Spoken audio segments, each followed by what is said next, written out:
Maravilha, pessoal, tudo jóia? Tranquilo? Espero que vocês estejam bem, esteja aí tudo tranquilo com você, que você esteja com saúde e que vocês estejam focados aqui, né, na nossa aula, no nosso bate-papo aqui no YouTube do Que Concursos.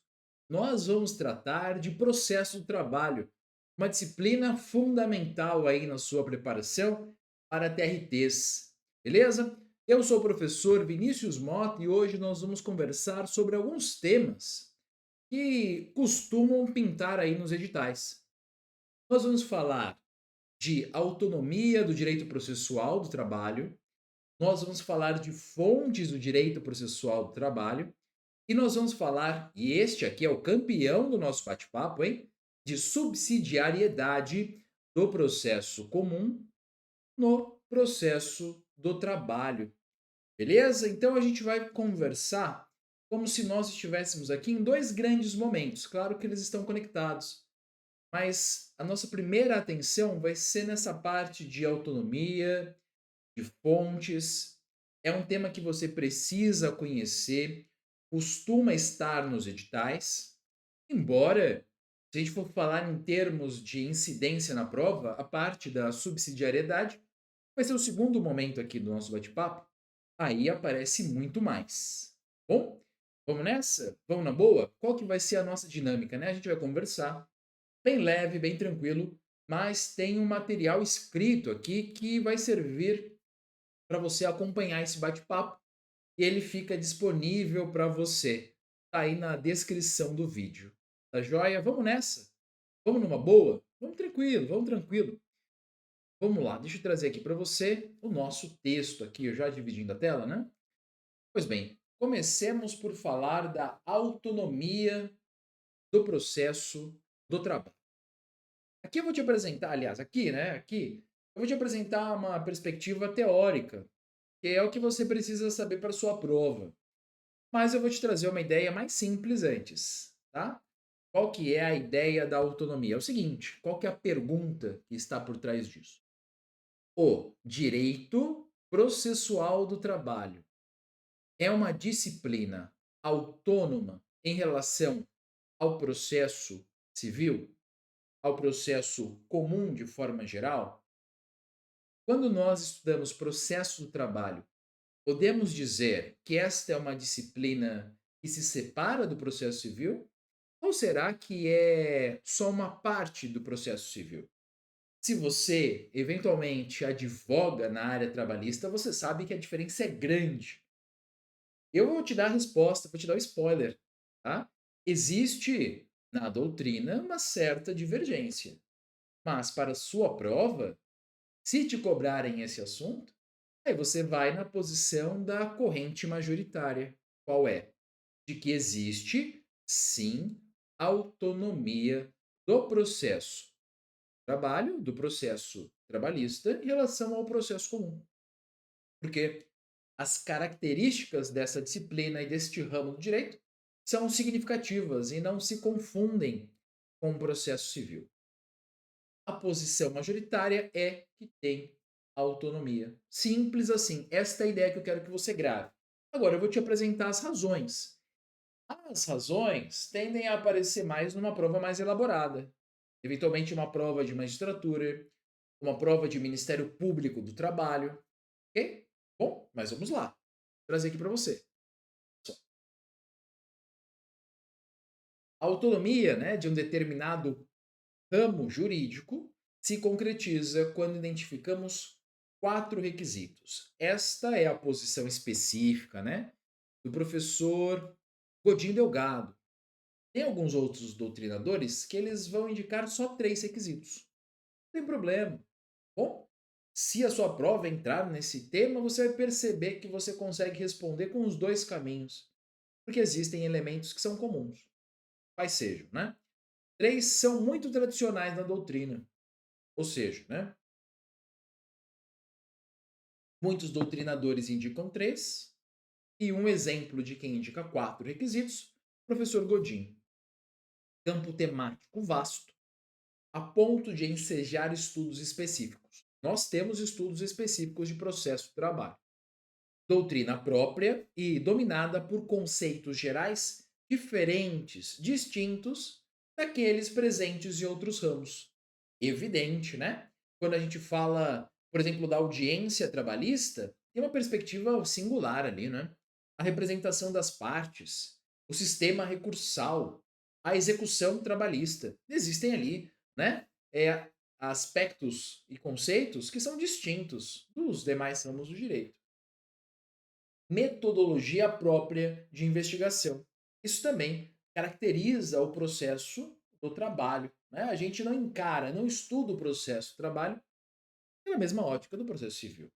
Tá? Esses são os três argumentos mais comuns e tem um quarto. Tá? Há doutrinadores que acrescentam um quarto requisito, qual seja perspectivas e questionamentos diferenciados, questionamentos próprios, né? E diferenciados de outros ramos do direito. Ok? Pessoal, sinteticamente, esta parte é bem teórica, ela pode aparecer na sua prova. Numa prova de TRT, não vão exigir de você domínio disso aqui. É preciso que você saiba, é preciso que você tenha visto, que você não se surpreenda, que você guarde a síntese. Qual é a síntese? A síntese é que existe autonomia. Essa é a corrente majoritária. Beleza? Tranquilo? Não esquenta muito com essa parte. A próxima que nós vamos entrar, tratando ainda neste primeiro momento das fontes do processo do trabalho, já é mais importante para provas. Fontes podem aparecer mais do que o tema da autonomia. De toda sorte, o que nós devemos entender por fontes? Primeiro ponto de partida, e eu preciso ser aqui bem transparente com você. Se eventualmente você está estudando para concurso há mais tempo, se você já esgotou os PDFs, as videoaulas e começou a se aventurar pela doutrina, você vai perceber que cada doutrinador, cada manual, cada curso vai ter a sua própria classificação de fontes. Basicamente, nós encontramos isso. Fontes materiais, fontes formais, fontes primárias, fontes secundárias e por aí vai. E tá tudo bem. O que eu vou te apresentar? A posição que vai te deixar tranquilo para uma prova, beleza, de TRT, sem prejuízo de se eventualmente você estiver vendo esse vídeo aqui pensando na magistratura, que não é o escopo do vídeo, aí eu já recomendo que você complemente o que nós vamos ver aqui com a doutrina. Bom, eu vou te indicar por onde estudar. Mas para uma prova de TRT, eu vou te apresentar aqui, resolve. Qual é a principal distinção para a sua prova? Em termos de fontes. Fontes, pegando a ideia das fontes, diz respeito àquele ponto de onde se origina, da onde nasce o direito, de onde nasce o direito. É uma metáfora. Tá? O rio nasce das fontes, o direito nasce de algum ponto. As fontes podem ser da realidade ou podem ser especificamente jurídicas. As fontes da realidade nós chamamos de fontes materiais para a corrente mais tradicional. São os fatores econômicos, sociais, políticos, jurídicos que vão influenciar na criação das normas. As fontes materiais diz respeito à realidade, aos fatores sociais, econômicos, políticos, jurídicos, filosóficos que vão influenciar na criação das normas jurídicas. As fontes formais, que é a distinção, materiais e formais, as fontes formais apontam para os instrumentos nos quais nós encontramos as normas. Existem palavras aqui como veículos de exteriorização das normas jurídicas. Que expressão péssima! Isso é muito pouco didático. Mas, na essência, a fonte formal é o instrumento no qual você encontra uma norma. Por exemplo, a Constituição tem normas. A lei, em sentido amplo, carrega a norma, é evidente. Verdade? Então, se você quer procurar uma regra de processo do trabalho, você vai abrir um vademecum. Não quer dizer que o vademecum é a fonte, mas ele imprimiu um documento jurídico chamado Constituição Federal, que tem as regras de competência da Justiça do Trabalho, artigo 114. Pegou? Então, a Constituição é um exemplo de fonte formal. Joia? beleza? Tá? Então, por exemplo, vem comigo aqui. Eu me empolgo, pessoal, eu gosto da aula, aí eu saio falando, né? Mas vem comigo aqui. Olha só, hum, em 2004, nós tivemos a reforma do judiciário, na emenda constitucional 45 de 2004, certo? Muito bem.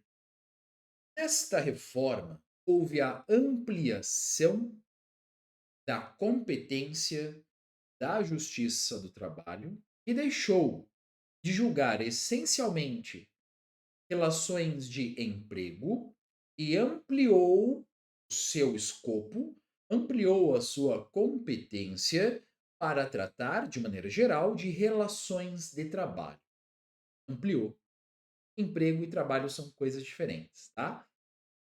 É a primeira vez que estou vendo um vídeo no YouTube do que concurso, fiquei na dúvida. Calma, que a gente vai retomar esse tema, já teve live sobre isso, direito do trabalho, direito material do trabalho. Mas emprego é uma coisa, trabalho é mais amplo do que emprego. Toda sorte, veja, só houve esse aumento da competência por uma demanda da sociedade para que os temas trabalhistas fossem resolvidos pela justiça mais rápida do Brasil, que é a Justiça do Trabalho, a mais eficaz em termos de arrecadação tributária, que é a Justiça do Trabalho. Então, foram fatores econômicos, políticos, sociais, fontes materiais, que influenciaram na emenda constitucional que alterou a Constituição. Influenciaram, portanto, na criação da norma jurídica. Influenciaram, portanto, na criação de uma fonte formal. Ok? Deixa eu te mostrar o material escrito, que aí vai ficar um pouco mais claro, tá? Então a gente conversa, eu trago o material, a gente conversa, eu trago o material. Ninguém tem pressa aqui, né? O importante nessas lives, né, é que a gente consiga esclarecer esses pontos dos estudos de vocês, tá bom? Lembrando, né? Doutor, fiquei com uma dúvida. Estava assistindo a aula lá no YouTube? Fiquei com dúvida. O que eu faço? Arroba Professor Vinícius Mota. Você me escreve lá no Instagram, tá? Só colocar aqui, ó. Arroba Professor Vinícius Mota. Bom, manda mensagem. A gente sempre separa um tempinho para conseguir conversar com vocês lá nas redes sociais. Beleza. O que a gente já falou. Bem, vamos tratar das fontes. Esse texto todo está disponível aí na descrição do vídeo. Eu vou para a parte que interessa para valer. Bom, eu já expus esta ideia, agora a gente vai retomá-la, né? Retomá-la aqui. As fontes materiais são os eventos do mundo dos fatos, da realidade material, do que é palpável, né? Aptos a influenciarem na criação das normas jurídicas. Essas são as fontes materiais. Desse modo, por fontes materiais, compreendemos os fatos sociais, aqui embaixo, ó, os fatos sociais, econômicos, políticos, ideológicos, filosóficos, culturais, que servem de fundamento, de estímulo para a criação de regras e princípios do direito, para a criação de normas jurídicas, para a criação de normas jurídicas. Bom, então a sociedade busca resolver os conflitos trabalhistas mais rápido.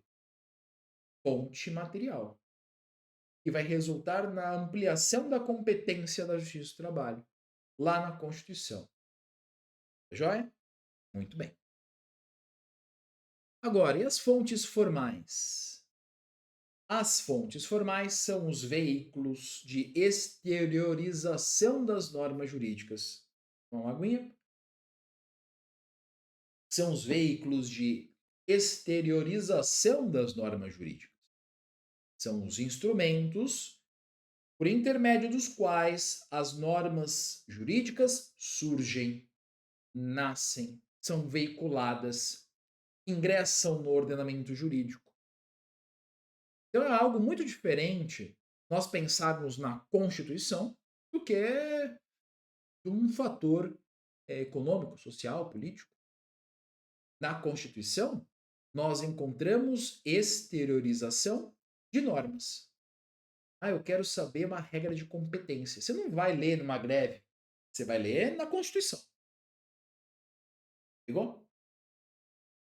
Então aqui, pessoal, esse texto vai ficar disponível para vocês, só que aqui a gente vai num ritmo um pouco mais de exibir a classificação. Tá? Então, por exemplo, Constituição, não tenha dúvida, ela é uma fonte formal, a mais importante. E ela trata de princípios e garantias processuais, bem como da organização e competência da Justiça do Trabalho. Tranquilo que a Constituição é uma fonte formal? Tranquilo, pessoal, que na Constituição você irá ler artigos sobre direito processual do trabalho? Tranquilo, né? Deixa eu fazer um parênteses aqui para você. Se você está acompanhando esse vídeo e você já está pensando na magistratura, eu vou te dar a letra. Estude também a doutrina do professor Bezerra Leite, Carlos Henrique Bezerra Leite. Pelo menos esta doutrina, porque ele vai apresentar uma outra classificação de fontes. Agora, esse é um tema que a magistratura pode exigir doutrinadores em específico, aí é importante que você conheça a classificação dele. Ele divide em fontes materiais, fontes formais, que nem a gente está fazendo aqui, só que as fontes formais do professor Bezerra Leite se desdobram em diretas, indiretas e de explicitação. Até aqui, em termos doutrinários, né, existe divergência. Há pessoas que não concordam com essa classificação. Mas, se você for prestar magistratura, você deve conhecê-la. Viu a diferença? Joia? Doutor, meu negócio é TRT. Fica aqui comigo. Volta para cá. Então, não precisa ir no aprofundamento. Veja, o professor, ele tem um papel de contribuir com você. Não adianta eu despejar coisas que não caem na sua prova para ganhar tempo, não adianta, né? Não ganha nada, na verdade, só demora mais. Eu preciso te trazer o que cai na sua prova, beleza? Cada aula tem que estar ajustada ao seu escopo, certo? Que é a aprovação no concurso, não é verdade? Muito bem. Então, Constituição Federal é um exemplo inafastável de fonte formal. Bom, além da Constituição, eu mencionei uma, né, uma com vocês mais cedo. Eu falei da Constituição e falei do que mais, pessoal? Alguém lembra? Professor, eu estava distraído aqui olhando o TikTok. Das leis, pessoal, tá? Em sentido amplo.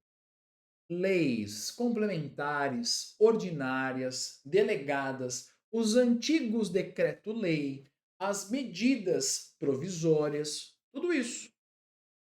Evidentemente, se a gente for pensar na CLT, nós vamos encontrar diversas fontes formais do processo de trabalho. Não é verdade? Então, nas leis. Ah, é verdade, professor. Faz todo sentido isso. Constituição, leis, tá fácil. Agora a gente vai esquentar um pouco. Agora vai ficar um pouco mais quente aqui com vocês. Mais importante.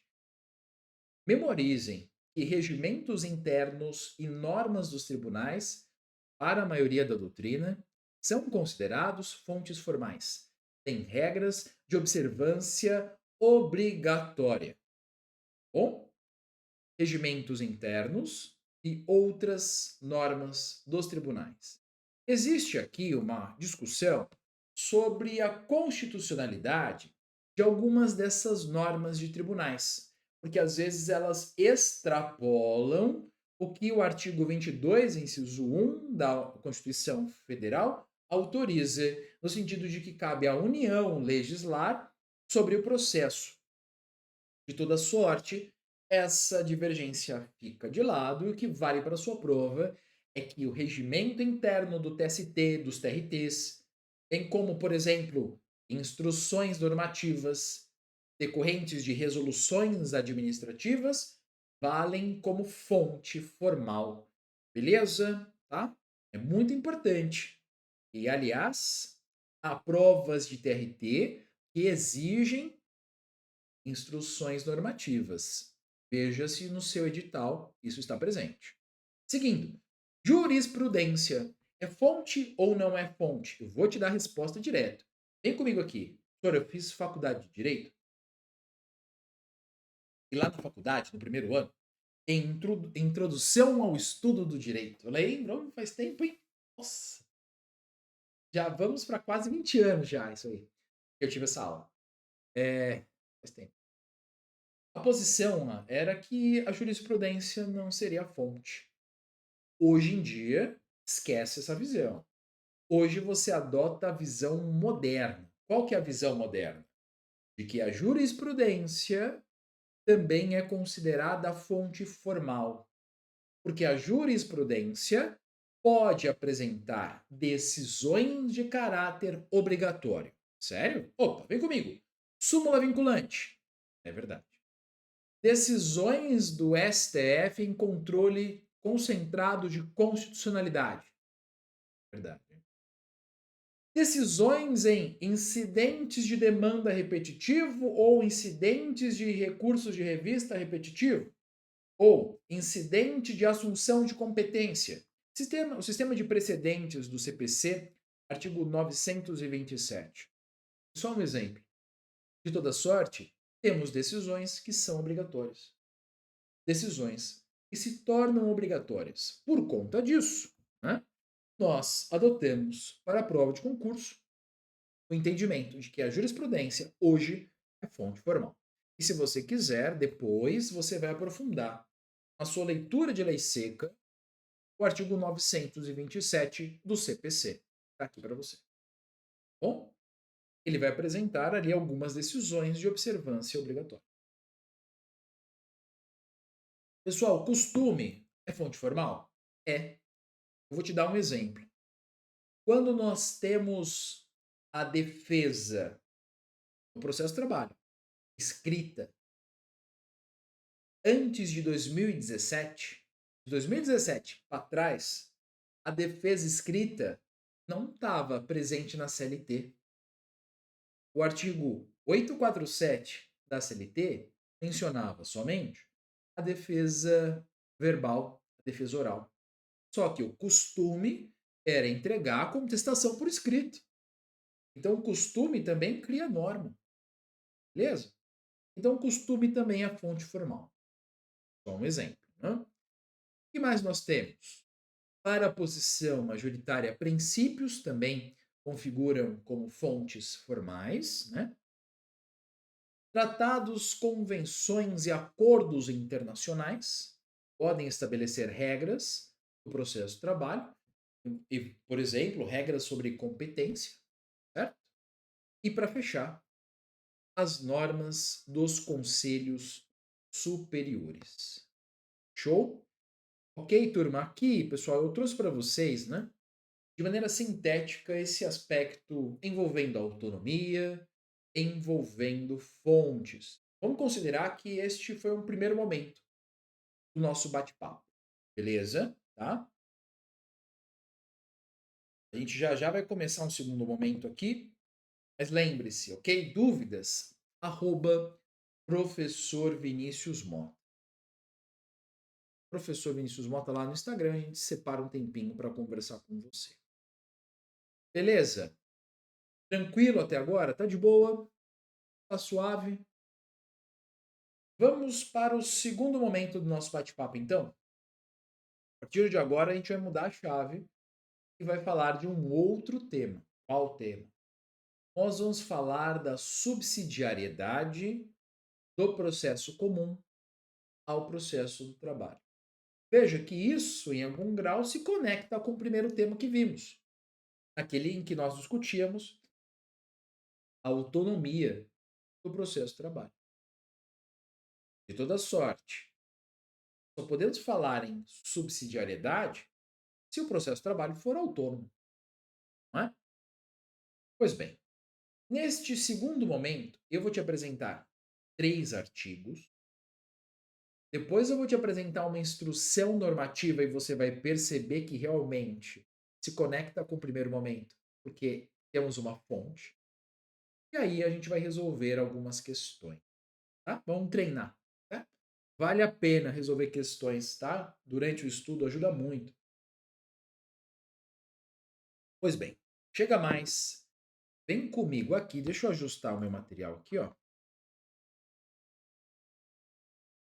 Pois bem, turma, ó, saca só. Isso aí. Subsidiariedade do processo comum no processo de trabalho, né? Parte 2 aqui da nossa aula.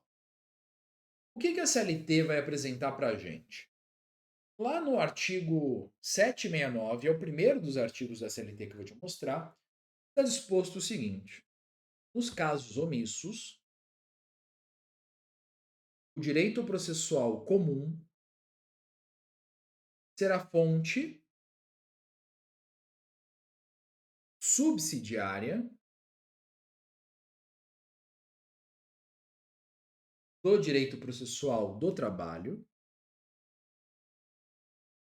exceto naquilo em que for incompatível com as normas deste título. Claro, este artigo está iniciando o título do processo do trabalho na CLT. Esse é o texto. Poderia trocar, exceto naquilo que for incompatível com as normas do processo do trabalho.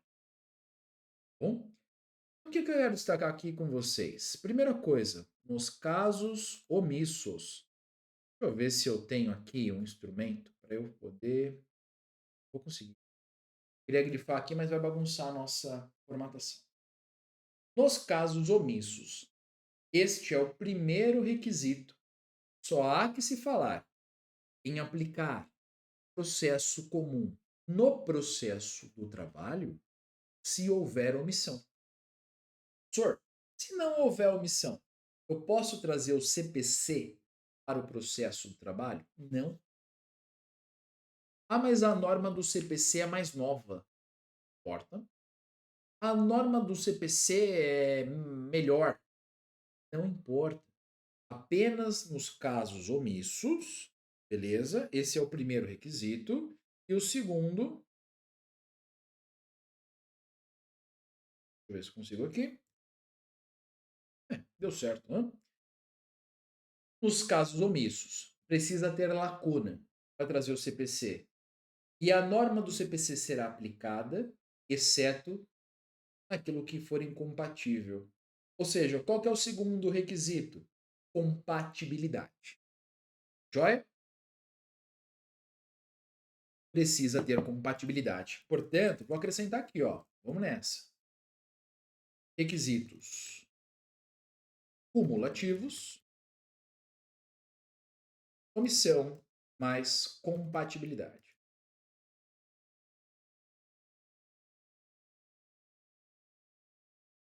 Show? São dois requisitos. Tá bom. Doutor, mas me dá um exemplo aí, que isso aí ficou abstrato, hein? Vem cá. Lá no CPC, tem uma regra, já teve até debate, né? Estava no CPC de 73, permaneceu no CPC de 2015, né? Ah, então se a parte não cumprir espontaneamente a sentença no prazo do CPC, aplicar-se-á uma multa de 10% sobre o valor ali da dívida. Qual que era o debate? Esses 10% aí se aplica no processo de trabalho? O debate era quente por quê? Como que surge uma jurisprudência, pessoal? Porque na prática, o que, que acontece? Nós temos decisões processuais em que os juízes estão interpretando o direito, cada qual com a sua interpretação, e nós encontramos decisões divergentes. Por isso, havia juízes que decidiam que se a parte trabalhista não efetuasse o pagamento da dívida no prazo de 48 horas, que é o prazo do processo do trabalho, né? Se não efetuasse em 48 horas, além da penhora, tinha mais 10%. Eram duas penalidades. E aí, os juízes decidindo assim, outros afastando. Isso chegava nos tribunais regionais, cada qual com a sua turma, com o seu pleno, decidindo de um jeito. E aí, qual foi a solução? Buscar a uniformização disso lá no TST. E antes mesmo, né, de nós mudarmos para o CPC de 2015, esse tema já tinha subido no TST, tá? E o TST, depois de algum tempo, né, decidiu pela inaplicabilidade dessa multa de 10%. Qual que era o argumento do TST? O principal. Para aplicar processo civil no processo do trabalho, precisa ter omissão. E quando a CLT estabelece a penhora em 48 horas, está claro que não tem omissão. Já existe uma penalidade para a ausência do cumprimento espontâneo da sentença. Penhora em 48 horas. Então não precisa aplicar. Não é precisa, né? Então não há espaço para aplicar a multa de 10%, porque já existe um tratamento trabalhista específico. Beleza? Então precisa ter omissão e compatibilidade. Nesse ponto, o TST entende que a CLT já regulamenta o tema. Portanto, não há omissão. Portanto, eu não posso trazer a regra do CPC. Outro exemplo. Lá no CPC, isso mudou um pouquinho recentemente, né? Mas lá no CPC, tradicionalmente, existe a previsão de prazo em dobro para as partes que são litisconsortes com advogados distintos. Isso mudou um pouco para advogados distintos de diferentes escritórios se o processo não for eletrônico. De toda sorte, qual que era a posição lá no CPC? Prazo em dobro. Então, um trabalhador ajuizava uma reclamação trabalhista de terceirização contra a empresa contratante e a empresa que promovia a terceirização.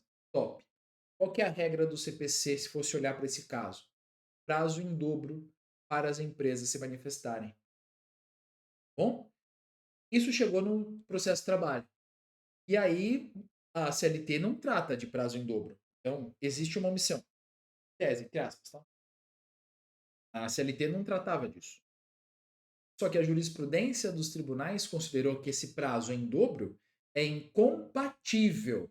A discussão não é omissão. A discussão é compatibilidade. Por que é incompatível? Porque o processo do trabalho tem autonomia, tem um princípio específico que é o da celeridade. E o processo do trabalho é desenhado para andar mais rápido. O prazo em dobro do processo civil faz o processo andar mais devagar.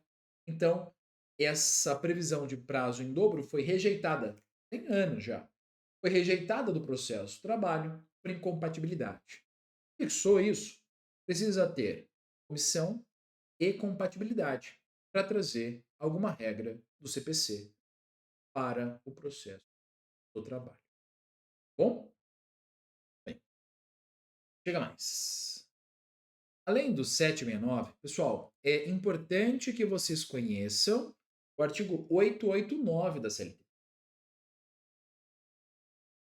Porque ele trata do que fazer quando existe omissão na execução. E cuidado, que aqui é diferente. Olha só, aos trâmites e incidentes da execução são aplicáveis naquilo em que não contravierem ao presente título compatibilidade, os preceitos que regem o processo dos executivos fiscais para a cobrança judicial da dívida ativa da Fazenda Pública Federal. Ou seja, na fase ou no processo de execução, se houver omissão e havendo compatibilidade, aplicamos os dispositivos da Lei de Execuções Fiscais, não o CPC.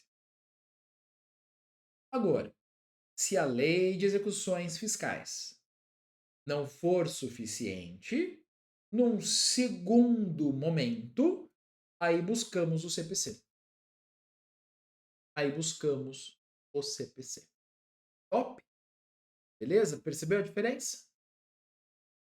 Vem comigo, mais um artigo, e aí eu já sossego de artigo aqui com vocês. Eu mostro para vocês uma instrução normativa e a gente segue adiante. Qual que é a questão, hein? Eu vou te trazer o artigo 15, agora do CPC de 2015, que foi além e trouxe uma inovação. Na ausência de normas que regulem processos eleitorais, trabalhistas ou administrativos, as disposições deste Código Processo Civil serão aplicadas supletiva e subsidiariamente. Veja que existe aqui duas palavras: supletiva e subsidiariamente. Professor, a CLT falava só em subsidiário. Aqui, ó. Só subsidiário. Agora o CPC, felizão, falou: não, supletiva e subsidiária. Professor, tem diferença? Depende. Depende da prova que você vai prestar. Vai prestar Ministério Público? Vai prestar magistratura? Vai prestar carreira jurídica? Aí é importante que você conheça um outro autor importante da área trabalhista processual, o professor Mauro Schiavi. Não, porque ele é o único que tratou disso. Tem outros doutrinadores que mencionaram isso já, né? Mas o livro dele vai esmiuçar a diferença entre supletiva e subsidiária, tá? Doutor, eu vou prestar TRT técnico, eu vou prestar analista. Não esquenta com isso. Bom, beleza? Existe aqui uma certa diferença, mas ela é muito mais dogmática. E não é o perfil da sua prova esse aprofundamento doutrinário. Bom, beleza? Pois bem, deixa eu mostrar para você agora, pessoal. Tranquilo, né? Estamos de boa? Vou mostrar aqui para vocês. Deixa eu ver. Aqui, ó. Rapidinho, tá? Eu não vou ler por inteiro esse documento, né? Não seria pertinente, né? Ler esse documento inteiro. Mas eu quero mostrar para vocês aqui, ó, a Instrução Normativa 39 de 2016. E eu vou apresentar para vocês no sentido indicativo, para que vocês estudem esse documento. Sabe por quê? Porque ela dispõe sobre as normas. Joia? Tá dando para ler, né? Tá. Dispõe sobre as normas do Código de Processo Civil de 2015 que são aplicáveis e inaplicáveis ao processo do trabalho, de forma não exaustiva. Lembra que eu falei para você assim, ó, é, existe uma crítica sobre a constitucionalidade de normas internas dos TRTs, porque talvez eles estejam legislando sobre processo, ferindo o artigo 22, inciso 1 da Constituição Federal. Lembra? Muita gente entende que essa instrução normativa jamais deveria fazer o que fez, dizer o que aplica e o que não aplica. Quem deveria fazer isso? Cada juiz em cada caso concreto. Porque, meu amigo, quando surgiu o CPC de 2015, oh, nossa, quanta emoção, hein? Quando entrou em vigência, meu Deus do céu. Se não tivesse essa instrução normativa, indicando parâmetros mínimos do que aplica e do que não aplica, o argumento, né, é que a insegurança jurídica seria muito maior. Cada juiz entendendo de um jeito. Ia ser um caos. Então, o TST editou essa instrução normativa. E eu vou te dizer,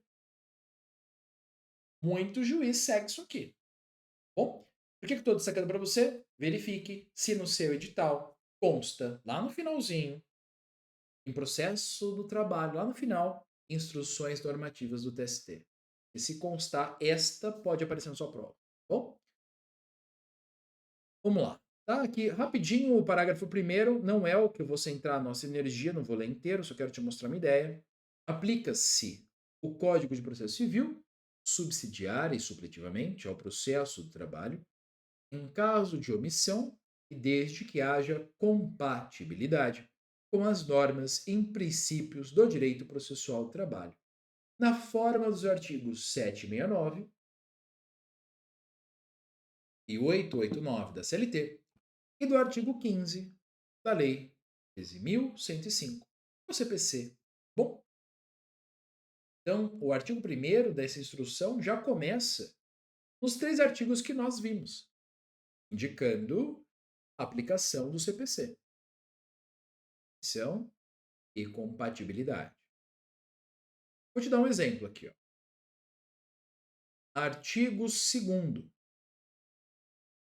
Sem prejuízos de outros, não se aplicam ao processo do trabalho, em razão da inexistência de omissão ou por incompatibilidade, os seguintes preceitos do Código de Processo Civil. Artigo 63.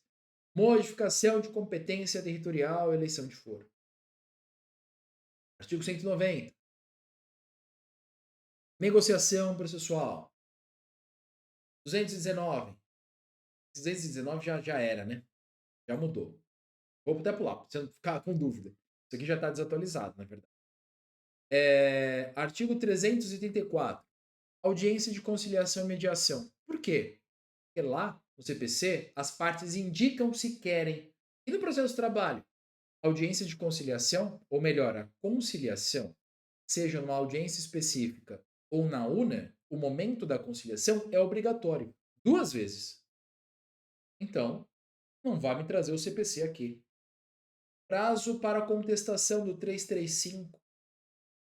Qual que é o prazo da contestação do processo de trabalho? É na audiência. 20 minutos de forma oral ou até a audiência na forma escrita. Então, o artigo 2º está indicando o que do CPC não se aplica. Isso pode cair na sua prova e eu já vi cair em prova de TRT. Agora, ó, outro exemplo. Artigo 3º. Sem prejuízo de outros, aplicam-se, agora mudou a chave,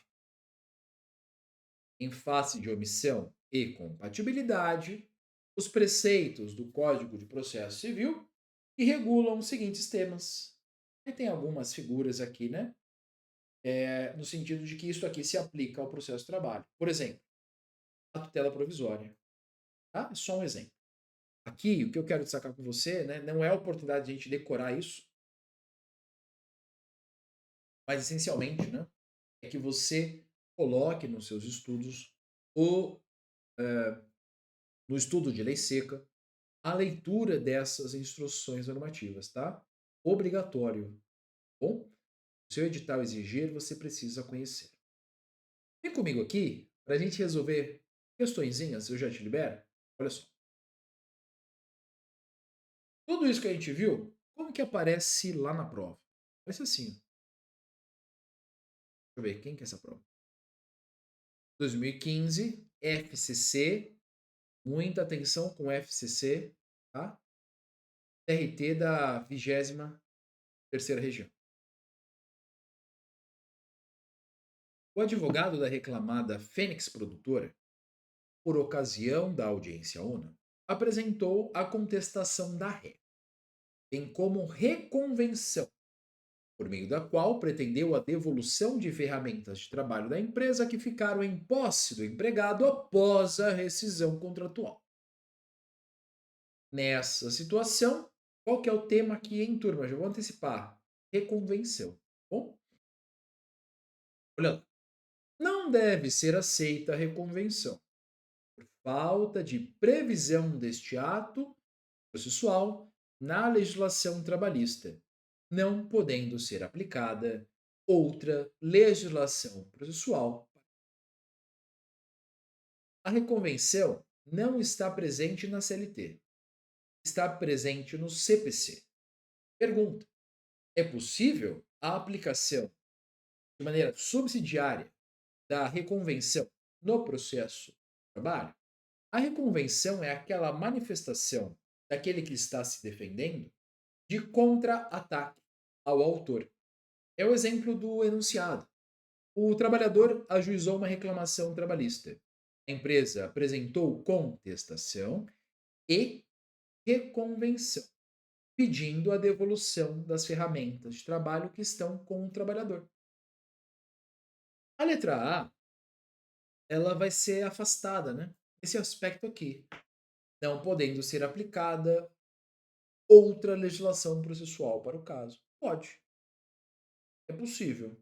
Bom, o que a gente precisa ver? Se existe omissão e compatibilidade. Omissão, sim. Omissão, sim. Ponto de partida. Já que a CLT não trata da reconvenção, o tema está omisso. É uma lacuna. A consolidação das leis do trabalho expressamente prevê que, nos casos omissos, o direito processual comum será fonte subsidiária do direito processual do trabalho, exceto naquilo que for incompatível com as normas no texto consolidado. É o que nós vimos, né? Tranquilo? A princípio, letra B. C de casa. Vamos ler as outras, né? Somente será aceita a reconvenção caso haja expressa concordância da parte contrária. Não existe essa disposição na CLT nem no CPC. A reconvenção não está condicionada, beleza? Porque na reconvenção, como você contra-ataca, você exerce o direito de ação, que é levar ao conhecimento do judiciário uma pretensão resistida, né? Quero devolução das ferramentas. Ele não devolveu. Você leva isso para o judiciário. Então não depende de concordância da outra parte. Como se você dissesse que para ajuizar uma ação, a outra parte tem que concordar. A concordância é necessária para a desistência da ação. Temas diferentes. D. A reconvenção, né? Deve ser aceita a reconvenção em razão de estar expressamente prevista na CLT. Não deve ser aceita a reconvenção, visto que somente poderia ser proposta ação possessória no foro cível, competente para a matéria. Na verdade, não. A gente até extrai daqui que você está pedindo a devolução de um bem, o tema é possessório, mas ele não se restringe à competência civil. É possível discutir ações possessórias na Justiça do Trabalho se o assunto tem como pano de fundo uma relação de trabalho. Bom, então é a letra B, tá? Acertamos. E aqui eu acho que os nossos amigos foram bem, né? Deixa eu ver se dá para puxar. É uma questão antiga, né? Vai demorar para puxar um pouquinho mais. Vamos lá. O pessoal foi bem aqui, ó. 83% de aproveitamento. Parabéns aí pro pessoal. Beleza, maravilha, tranquilo, show de bola. Pessoal, lembrando, qualquer dúvida, arroba professor Vinícius Mota. Lembre-se de se inscrever aqui no canal, deixar o seu like, tá? Ativar o sininho e nos vemos em um próximo encontro. Um grande abraço